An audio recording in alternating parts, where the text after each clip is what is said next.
राधे राधे दोस्तों, आज हम करेंगे सत्यनारायण भगवान की कथा। इसके लिए जो हमें सामग्री चाहिए मैं बता रही हूँ।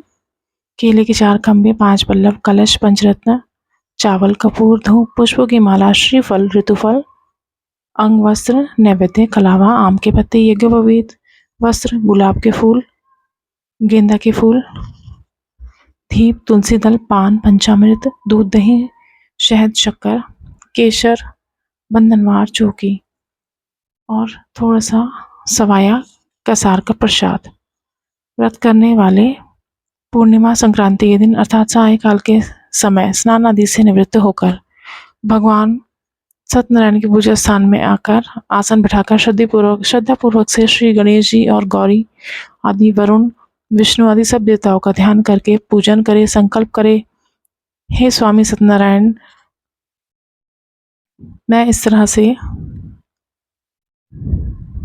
संकल्प करे, हे स्वामी सत्यनारायण, मैं आपका पूजा का संकल्प करती हूँ और सदा ही मैं आपकी पूजा और कथा का श्रवण करती रहूंगी। हाथ में पुष्प लेकर सत्यनारायण का ध्यान करें। यज्ञ पवित्र पुष्प, धूप, नैवेद्य आदि समर्पित करते हुए स्तुति करें, हे भगवान, मैंने श्रद्धापूर्वक फल और जल आदि सब सामग्री आपको अर्पण की है, इसे स्वीकार कीजिए। और बारंबार प्रणाम करते हुए इसके बाद सत्यनारायण भगवान जी की कथा पढ़ें। कथा का श्रवण कुछ इस प्रकार से है। व्यास जी ने कहा, एक समय नैमिषारण्य तीर्थ में शौनकादिक 88,000 ऋषियों ने पुराण वेता से श्री सूत जी से पूछा, हे सूत जी, इस कलयुग में वेद विद्या रहित मनुष्यों को प्रभु भक्ति किस प्रकार मिलेगी तथा उनका उद्धार कैसे होगा?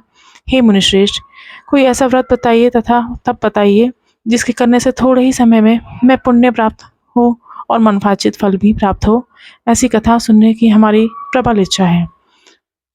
सर्वशास्त्र ज्ञाता श्री सूत जी ने कहा कि हे वैष्णवों में पूज्य, आप सब ने प्राणियों के हित की जो बात मुझसे पूछी है, अब मैं आपको शेष व्रत को बताता हूँ। आप लोगों से कहूँगा यह बात जिसे नारद जी ने श्री लक्ष्मी नारायण भगवान जी से पूछा था और लक्ष्मीपति ने श्री मुनिश्रेष्ठ नारद जी को बताया था।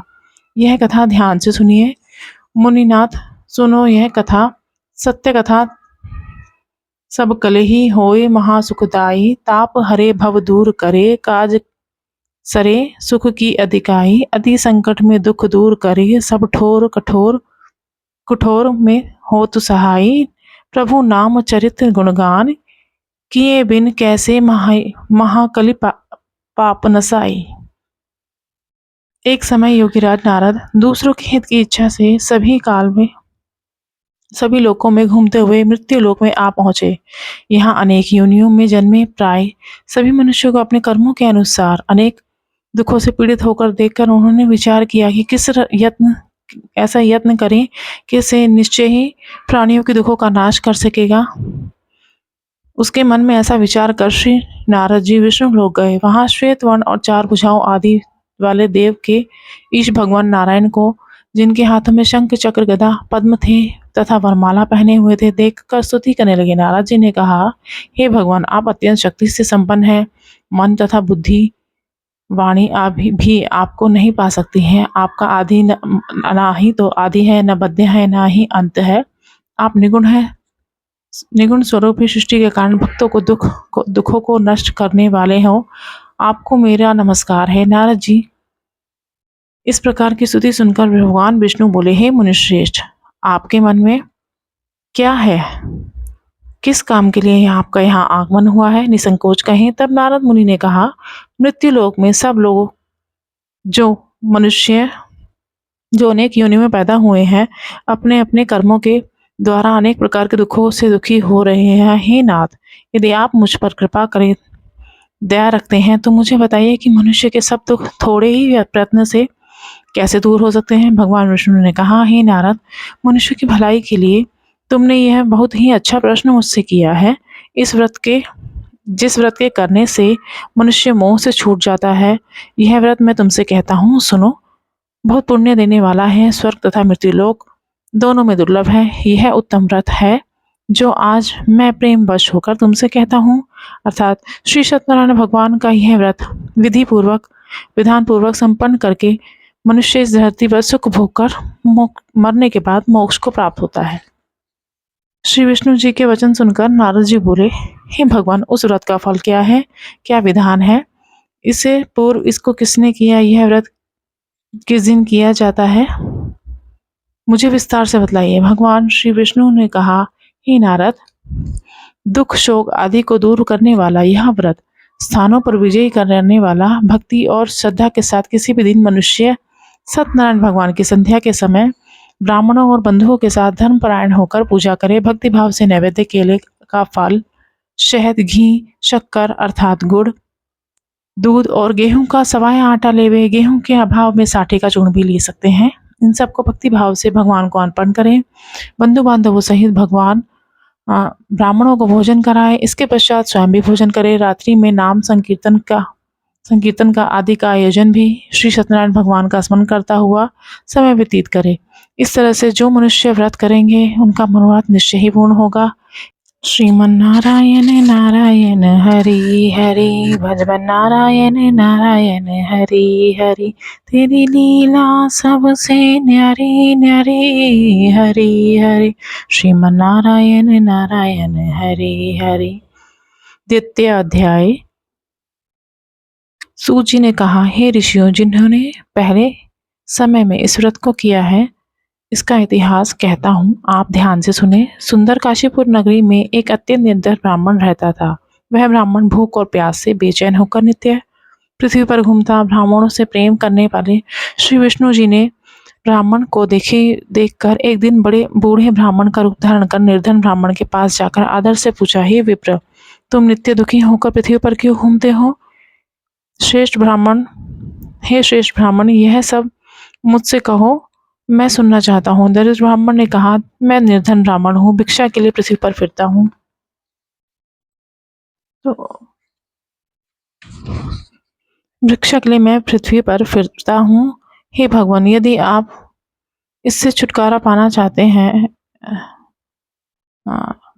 यदि आप इससे छुटकारा पाना का कोई उपाय जानते हैं तो कृपा कर मुझे बताएं। मैं आपकी शरण में हूँ। वृद्ध ब्राह्मण का रूप धारण किए हुए श्री विष्णु जी ने कहा, हे ब्राह्मण, श्री सत्यनारायण भगवान मनवांचित फल देने वाले हैं, इसीलिए तुमको आज उनका पूजन करो, जिसके करने से मनुष्य सब दुखों से मुक्त हो जाता है। इसी के साथ दरिद्र ब्राह्मण को व्रत करने का सारा विधान बतलाकर बूढ़ा ब्राह्मण, जो विष्णु जी रूप धारण करने हुए थे, श्री सत्यनारायण भगवान का अंतर्ध्यान हो गए। जिस व्रत को वृद्ध ब्राह्मण ने बतलाया है, मैं उसे अवश्य ही आज करूंगा, यह निश्चय कर वह दरिद्र ब्राह्मण घर चला गया। परंतु उस रात्रि उस दरिद्र ब्राह्मण को नींद नहीं आई। अगले दिन वह जल्दी उठा और श्री सत्यनारायण भगवान का व्रत करने का निश्चय कर भिक्षा मांगने के लिए चल दिया। उस दिन उसको भिक्षा में बहुत सा धन मिला, जिससे उसने पूजा का सारा सामान खरीदा। घर लाकर बंधु बांधवों सहित श्री सत्यनारायण भगवान का व्रत किया। इसके करने से वह दरिद्र ब्राह्मण सब दुखों से छूटकर अनेक प्रकार की संपत्तियों से युक्त हो गया और उस समय से वह विप्र हर मास व्रत करने लगा। सत्यनारायण भगवान के व्रत को शास्त्र विधि के अनुसार श्रद्धापूर्वक जो भी करेगा वह सब पापों से छूटकर मोक्ष को प्राप्त होगा। आगे जो मनुष्य पृथ्वी पर श्री सत्यनारायण भगवान का व्रत करेगा वह सब दुखों से छूट जाएगा। इस तरह से नारद जी से सत्यनारायण भगवान का कहा हुआ यह व्रत मैंने तुमसे कह दिया है। हे विप्रो, अब आप और क्या सुनना चाहते हो, मुझे बताएं। ऋषियों ने कहा, हे मुनीश्वर, संसार में इस विप्र से सुनकर किस किस ने इस व्रत को किया, हम वह भी सुनना चाहते हैं। इसके लिए आप हमारे मन में यह श्रद्धा है। श्री सूत जी ने कहा, हे मुनियों, जिस प्राणी ने इस व्रत को किया उन सबकी कथा सुनो। एक समय ब्राह्मण धन और ऐश्वर्य के अनुसार बंधु बांधवों के साथ अपने घर पर व्रत कर रहा था। उसी समय एक लकड़ी बेचने वाला बूढ़ा व्यक्ति वहां आया। उसके सर पर रखा हुआ लकड़ियों का गट्ठर बाहर रख दिया। विप्र के मकान में चल दिया। प्यास से दुखी लकड़हारे ने विप्र को व्रत करते देखा। वह प्यास को भूल गया। उसने विप्र को नमस्कार किया और पूछा, हे विप्र, आप यह किसका पूजन कर रहे हैं? इस व्रत को करने से क्या फल मिलता है? कृपा करके आप मुझे बताएं। ब्राह्मण ने कहा, सभी कामनाओं को पूर्ण करने वाला यह श्री सत्यनारायण भगवान का व्रत है। इन्हीं की कृपा से मेरे यहाँ धन धान्य आदि की वृद्धि हुई है। विप्र, इस व्रत को करने के बारे में जानकर यह लकड़हारा बहुत प्रसन्न हुआ। भगवान का चरणामृत लेकर और भोजन करने के बाद वह अपने घर को चल दिया। अगले दिन लकड़हारे ने अपने मन में संकल्प किया कि आज गांव में लकड़ी बेचने के जो धन मिलेगा उसी से मैं भगवान सत्यनारायण का उत्तम व्रत करूंगा। यह मन में विचार कर लकड़हारा लकड़ियों का गट्ठर अपने सर पर लेकर जिस नगर में धनवान लोग रहते थे ऐसे सुंदर नगर में गया। उस दिन उसे उन लकड़ियों का दाम पहले दिनों से 4 गुना मिला। जब वह बूढ़ा लकड़हारा अति प्रसन्न होकर पके के लिए शक्कर, शहद, घी, दूध, दही आदि, गेहूं, चूर्ण इत्यादि लेकर श्री सत्यनारायण भगवान के व्रत के सभी सामग्री लेकर अपने घर आ गया। फिर उसने अपने बंधु बांधवों को बुलाकर विधि विधान से इस व्रत किया और भगवान का पूजन किया। इस व्रत के प्रभाव से वह बूढ़ा लकड़हारा धन पुत्र आदि से युक्त हुआ और संसार के समस्त सुख को भोग कर बैकुंठ को चला गया। इत द्वितीय अध्याय संपूर्णम। श्रीमन्नारायण नारायण हरि हरि, भजमन नारायण नारायण हरि हरि, तेरी लीला सबसे न्यारी न्यारी हरि हरि। तृतीय अध्याय। श्री सूत जी ने कहा, हे मुनियों, अब आगे की एक कथा कहता हूँ। पूर्व काल में उल्कामुख नाम का एक महान बुद्धिमान राजा था। वह सत्यवक्ता और जितेंद्रिय था। प्रतिदिन देव स्थानों पर जाता, गरीबों को धन देता, उनके कष्टों को दूर करता। उसकी पत्नी कोमल के समान मुख वाली सती साध्वी थी। भद्रशिला नदी के तट पर उन दोनों ने श्री सत्यनारायण भगवान का व्रत किया। उस समय वहां साधु नामक एक वैश्य आया। उसके पास व्यापार के लिए बहुत सा धन था। वह वैश्य नाव को किनारे पर ठहराकर राजा के पास गया। राजा को व्रत करते हुए देखना उसने विनय से पूछा, हे राजन, भक्ति युक्त चित्त से यह आप क्या कर रहे हैं? मुझे सुनने की इच्छा है, कृपा कर आप मुझे बताएं। महाराज उल्कामुख ने कहा, हे साधु वैश्य, मैं अपने बंधु बांधवों के साथ पुत्र आदि की प्राप्ति के लिए महाशक्तिमान भगवान सत्यनारायण भगवान का व्रत पूजन कर रहा हूँ। राजा के वचन सुनकर साधु नामक वैश्य ने आदर से कहा, हे राजन, मुझे भी इसकी विधि बताएं। मैं भी आपकी कथा अनुसार इस व्रत को करूंगा। मेरे भी कोई संतान नहीं है। मुझे भी विश्वास है कि निश्चय ही इसके करने से मुझे भी संतान होगी। राजा ने सब विधान सुन व्यापार से निवृत्त हो वह वैश्य आनंद के साथ अपने घर आया। वैश्य ने अपनी पत्नी से कहा, यह संतान देने वाला उस व्रत का समाचार सुनाया। प्रण किया कि जब मेरे संतान होगी तब मैं इस व्रत को करूंगा। साधु ने यह वचन अपनी पत्नी से लीलावती से भी कहे। एक दिन उसकी पत्नी लीलावती आनंदित होकर संसारिक धर्म में प्रवृत्त होकर श्री सत्यनारायण भगवान की कृपा से गर्भवती हुई। 10वें महीने में उसके यहाँ एक सुंदर कन्या पैदा हुई। दिनों दिन वह कन्या इस तरह बढ़ने लगी जैसे शुक्ल पक्ष का चंद्रमा बढ़ता जाता है। कन्या का नाम कलावती रखा गया। जब लीलावती ने मीठे शब्दों में अपने पति को स्मरण दिलाया, आपने जो भगवान के व्रत और पूजा का संकल्प किया था, आप उसे करिए। साधु वैश्य ने कहा, हे प्रिय, मैं कन्या के विवाह पर इसे अवश्य ही करूंगा। इस प्रकार पत्नी को आश्वासन दिया और वह व्यापार करने के लिए चल दिया। कलावती पितृगृह में वृद्धि को प्राप्त हुई। लौटने पर साधु ने जब नगर में सखियों के साथ अपनी पुत्री को खेलते हुए देखा तो दूत को बुलाकर कहा कि उसकी पुत्री के लिए कोई सुयोग्य वर देख कर लाओ। साधु नामक वैश्य की आज्ञा पाकर दूत कंचन नगर में पहुंचा। खोज कर देखकर भालकर वैश्य की लड़की के लिए एक सुयोग्य वाणी पुत्र ले आया। उस सुयोग्य लड़के की देखकर साधु नामक वैश्य ने अपने बंधु बांधवों सहित प्रसन्नचित होकर अपनी पुत्री का विवाह उसके साथ कर दिया। दुर्भाग्य से वह विवाह के समय भी सत्यनारायण व्रत भगवान का करना भूल गया। इस पर श्री भगवान उस पर क्रोधित हुए। उन्होंने वैश्य को श्राप दिया कि तुम दारुण दुख प्राप्त हो। अपने कार्य में कुशल साधु नामक वैश्य अपने जमाता सहित नावों को लेकर व्यापार करने के लिए समुद्र के समीप स्थित सतनापुर सागर नगर में आया। दोनों सास ससुर जमाई चंद्रकेतु राजा के उस नगर में व्यापार करने लगे। एक दिन भगवान सत्यनारायण की माया से प्रेरित एक चोर राजा का धन चुराकर भाग रहा था। राजा के दूतों को अपने पीछे आते देखकर वह चोर घबराकर राजा के धन को वही नाव में छुपाकर रख दिया और वहां से चला गया। जब राजा के सैनिकों ने देखा सास ससुर वहां पर ठहरे हुए थे तो उन दोनों को दूतों ने देखा कि उनके पास धन रखा हुआ है, तो उन साधु वैश्य के और उनके जमाता को दोनों को बांध कर ले आए। राजा के समीप लाकर बोले, हम दोनों ने ये चोर पकड़ लाए हैं, देखकर आज्ञा दें। तब राजा ने बिना सोचे समझे उनकी बात सुने उन्हें कारागार में डाल दिया। इस प्रकार राजा की आज्ञा से उनको कठिन कारावास में डाल दिया गया। उनका धन भी छीन लिया गया। सत्यनारायण भगवान के श्राप के कारण भगवान साधु वैश्य की पत्नी लीलावती व पुत्री कलावती भी घर पर दुखी हुई। उनके घर में खाने को जो धन रखा था वो सब चोर चुरा के ले गए। शारीरिक मानसिक पीड़ा से, भूख प्यास से अति दुखी हो भोजन की चिंता में कलावती कन्या एक ब्राह्मण के घर गई। उसने ब्राह्मण को सत्यनारायण भगवान का व्रत करते देखा और कथा सुनी। प्रसाद लेकर रात को घर आई। माता ने कलावती से पूछा, हे पुत्री, तू अब तक कहाँ रही? तेरे मन में क्या है? मुझसे कह। कलावती बोली, हे माता, मैंने एक ब्राह्मण के यहाँ सत्यनारायण भगवान का व्रत होते देखा। कन्या के वचन सुनकर लीलावती सत्यनारायण भगवान के पूजन की तैयारी की। उसने परिवार और बंधुओं सहित श्री सत्यनारायण भगवान का पूजन व व्रत किया और वर मांगा कि मेरे पति और दामाद शीघ्र ही घर लौटावे। साथ ही प्रार्थना की और आप हम सभी का अपराध क्षमा करें। इस तरह से प्रार्थना श्री सत्यनारायण भगवान से की। भगवान उसके व्रत से संतुष्ट हो गए। उन्होंने राजा चंद्रकेतु को स्वप्न में दर्शन देकर कहा, हे राजा, तूने जिन दोनों वैश्यों को बंदी बना रखा है वह निर्दोष है। वह उन्हें प्रातः ही तू छोड़ दे और उनका सारा धन उनको वापस, जो तुमने लिया है उनको वापस दे दे, अन्यथा मैं तेरा धन और राज्य पुत्र आदि सब नष्ट कर दूंगा। राजा ने ऐसे वचन सुनकर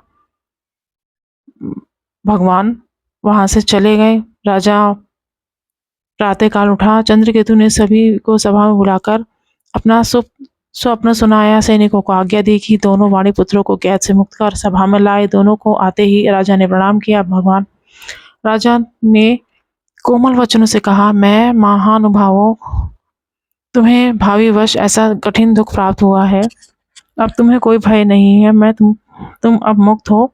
इसके बाद राजा ने उनको नए नए वस्त्र आभूषण पहनाए और उनका जितना धन लिया था उससे दुगना धन लौटाकर आदर से उन्हें विदा कर दिया।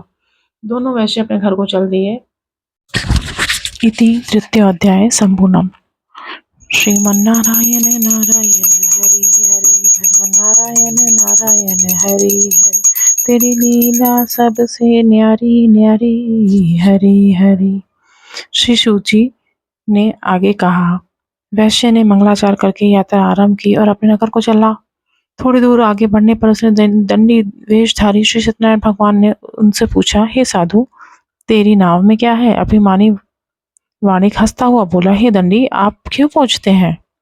धन की लेने की इच्छा है? मेरी नाव में तो बेल पत्ते भरे हैं। वैश्य को कठोर वचनों को सुनकर दंडी वेशधारी श्री सत्यनारायण भगवान ने कहा, तुम्हारा वचन सत्य हो। यूं कहकर वहां से चले गए। कुछ दूर जाकर समुद्र किनारे बैठ गए। दंडी महाराज के जाने के पश्चात वैश्य ने नृत्य क्रिया से निवृत्त होने के बाद अपनी नाव को ऊंची ऊंची देखा तो अचंभा किया और नाव में बेलपत्ते देखकर मूर्छित होकर जमीन पर गिर पड़े। मूर्छा खुलने पर अत्यंत शोक से प्रकट करने लगा। तब उसके जमाता ने कहा, आप शोक न करें, यह दंडी महाराज का ही श्राप है, अतः आप उन्हीं की शरण में चलना चाहिए, तभी हमारी मनोकामना पूर्ण होगी। जमाता के वचन सुनकर साधु नामक वैश्य महाराज के पास पहुंचा। अत्यंत भक्तिभाव से प्रणाम करके बोला, मैंने जो आपसे असत्य वचन कहे उनके लिए मुझे क्षमा करें। ऐसा कहकर महान शोकातुर हो रोने लगा। तब दंडी भगवान बोले, हे बड़े पुत्र, मेरी आज्ञा से बार बार तुझे दुख प्राप्त हुआ है। तू मेरी पूजा से जो विमुख हुआ है। साधु नामक वैश्य ने कहा, हे प्रभु, आपकी माया से ब्रह्मादि देवता भी नहीं बचे हैं, आपके रूप को कोई नहीं जान पाते हैं। तब मैं तो अज्ञानी हूँ, भला कैसे जान सकता हूँ? आप प्रसन्न होइए, मैं सामर्थ्य के अनुसार आपकी पूजा करूंगा। मेरी रक्षा करो और पहले के समान मेरी नौका में धन को पूर्ण कर दो। उसके भक्तियुक्त वचन सुनकर श्री सत्यनारायण भगवान प्रसन्न हुए। उसकी इच्छा अनुसार वर देकर अंतर्ध्यान हो गए। तब ससुर और वैद्य माता दोनों नाव पर आकर देखा कि धन से नाव परिपूर्ण है। फिर वह भगवान सत्यनारायण का पूजन कर साथियों सहित अपने नगर को चल दिया। वह अपने नगर के निकट पहुंचा। तब उसने एक दूत को अपने घर भेजा। दूत ने साधु नामक वैश्य के घर जाकर उसकी पत्नी को नमस्कार किया और कहा कि आपके पति और दामाद आ रहे हैं, नगर के समीप आ चुके हैं। लीलावती और उसकी कन्या कलावती उस समय भगवान का पूजन कर रही थी। दूत का वचन सुनकर साधु की पत्नी ने बड़े हर्ष के साथ सत्यदेव का पूजन किया और अपनी पत्नी से कहा कि मैं अपने पति के दर्शन को जाती हूँ, तू कार्य पूर्ण कर शीघ्र आ जाना। परंतु कलावती पूजन एवं प्रसाद छोड़कर अपने पति के दर्शन को चली गई। प्रसाद की अवज्ञा के कारण सत्यदेव रुष्ट हो गए। उसके पति को नाव सहित पानी में डुबो दिया। कलावती के अपने पति को नाव देखकर रोती हुई जमीन पर गिर पड़ी। नौका को डूबा हुआ तथा कन्या को रोती देख साधु नामक वैश्य दुखी हुआ, बोला, हे प्रभु, मुझसे और मेरे परिवार से जो भी भूल हुई है उसके लिए मुझे क्षमा करें। उसके दीन वचनों को सुनकर सत्यदेव भगवान प्रसन्न हुए। आकाशवाणी हुई, हे वैश्य, तेरी कन्या ने मेरे प्रसाद को छोड़कर आई है, इसलिए उसका पति उसे अदृश्य हो गया है। यदि वह घर जाकर प्रसाद खाकर लौटे तो उसका पति से अवश्य ही मिलेगा। आकाशवाणी सुनकर कलावती ने घर पहुंचकर प्रसाद खाया, फिर आकर अपने पति के दर्शन किए। तत्पश्चात साधु वैश्य ने वहीं बंधु बांधवों सहित सत्यदेव का विधि पूर्वक पूजा किया। इस लोक के सुख को भोगकर अंत में स्वर्गलोक को प्राप्त हुआ। इति चतुर्थ अध्याय संपूर्ण। श्रीमन्नारायण नारायण हरि हरि, भजवन नारायण नारायण हरि हरि। तेरी लीला सबसे न्यारी न्यारी, हरि हरि। पंचमा अध्याय। श्री सूत जी ने आगे कहा, हे ऋषियों, मैं एक और कथा कहता हूँ, सुनो। प्रजापाल में नील तुंगध्वज नाम का एक राजा था। उसने भगवान सत्यदेव का प्रसाद त्याग कर जो बहुत दुख पाया। एक समय की बात है, वन में वन्य पशु को मारकर बड़ के वृक्ष के नीचे आया। वहां उसने ग्वाल बाल को भक्तिभाव से बंधु बांधवों से श्री सत्यनारायण भगवान की पूजा करते देखा, परंतु राजा देखकर भी अभिमानवश वह ना तो गया, ना ही सत्य भगवान को उसने नमस्कार ही किया। जब ग्वालों ने भगवान को प्रसाद उसके सामने रखा तो वह प्रसाद को भी त्याग कर अपने नगर को चलाया। नगर में पहुंचकर उसने देखा कि उसका सब कुछ नष्ट हो गया है। वह समझ गया कि यह सब भगवान सत्यदेव का ही किया हुआ है। वह तभी उसी समय वापस वहां गया जहां ग्वालों समेत विधि पूर्वक भगवान को पूजन किया, प्रसाद खाया और सत्यनारायण की कृपा हुई। सब कुछ पहले जैसा हो गया। दीर्घ काल तक सुख भोग कर मरने के पश्चात स्वर्गलोक को चला गया। जो मनुष्य इस परम दुर्लभ व्रत को करेगा, श्री सत्यनारायण भगवान की कृपा से उसके संतान धान्य से प्राप्ति होगी। बंदी बंधन से मुक्त होकर निर्भय हो जाता है। संतानहीन को संतान प्राप्त होती है तथा सभी मनोरथ पूर्ण होते हैं। अंत में वह वैकुंठ धाम को जाता है। जिन्होंने पहले इस व्रत को किया, अब उसके नाम की कथा सुनिए। शतानंद नामक वृद्ध ब्राह्मण ने यह व्रत किया। जिन्होंने सुदामा के रूप में जन्म लेकर श्री कृष्ण की भक्ति कर मोक्ष को प्राप्त किया। उल्कामुख नाम के एक महाराज ने इस व्रत के पुण्य से राजा दशरथ बने और श्री रंगनाथ पूजन कर मृत्यु के बाद वैकुंठ लोक को प्राप्त किया। साधु नाम के वैश्य ने सत्य प्रतिज्ञा राजा मोरध्वज बनकर अपने पुत्र को आरे से चीरकर मोक्ष को प्राप्त किया। वह भी इस व्रत का फल था। इसी तरह महाराज तुंगध्वज स्वयंभू मनु हुए, जिन्होंने बहुत से लोगों को भगवान की भक्ति में लीन कर मोक्ष प्राप्त किया। लकड़हारा भील बन के अगले जन्म में मोक्ष प्राप्त किया। लकड़हारा भील बनकर अगले जन्म में गुहा नामक निषाद राजा हुआ, जिसने भगवान राम के चरणों की सेवा कर मोक्ष को प्राप्त किया। इति सत्यनारायण कथा संपूर्ण। आरती। श्रीमन जय लक्ष्मी रमणा स्वामी, जय लक्ष्मी रमणा। सत्यनारायण स्वामी, सत्यनारायण स्वामी, जनपातक हरणा। श्री जय लक्ष्मी रमणा। रत्न जड़ित सिंहासन, अद्भुत छवि राजे। स्वामी अद्भुत छवि राजे। नारद करत निरंजन, नारद करत निरंजन, घंटाधनि बाजे। चीले लक्ष्मी रमणा। प्रकट भये कलिकारण, तुझको दर्श दियो। बूढ़ो ब्राह्मण बन कर कंचन महल कियो। श्री जय लक्ष्मी रमणा। दुर्बल भील कठारो, इन पर कृपा करी। चंद्रचूड़ एक राजा, जिनकी विपत्ति हरी। श्री जय लक्ष्मी रमणा। वैश्य मनोरथ पायो, श्रद्धा तज दीनी। स्वामी श्रद्धा तज दीनी, सो फल भोग्यो प्रभु जी फिर स्तुति कीनी। श्री जय लक्ष्मी रमणा।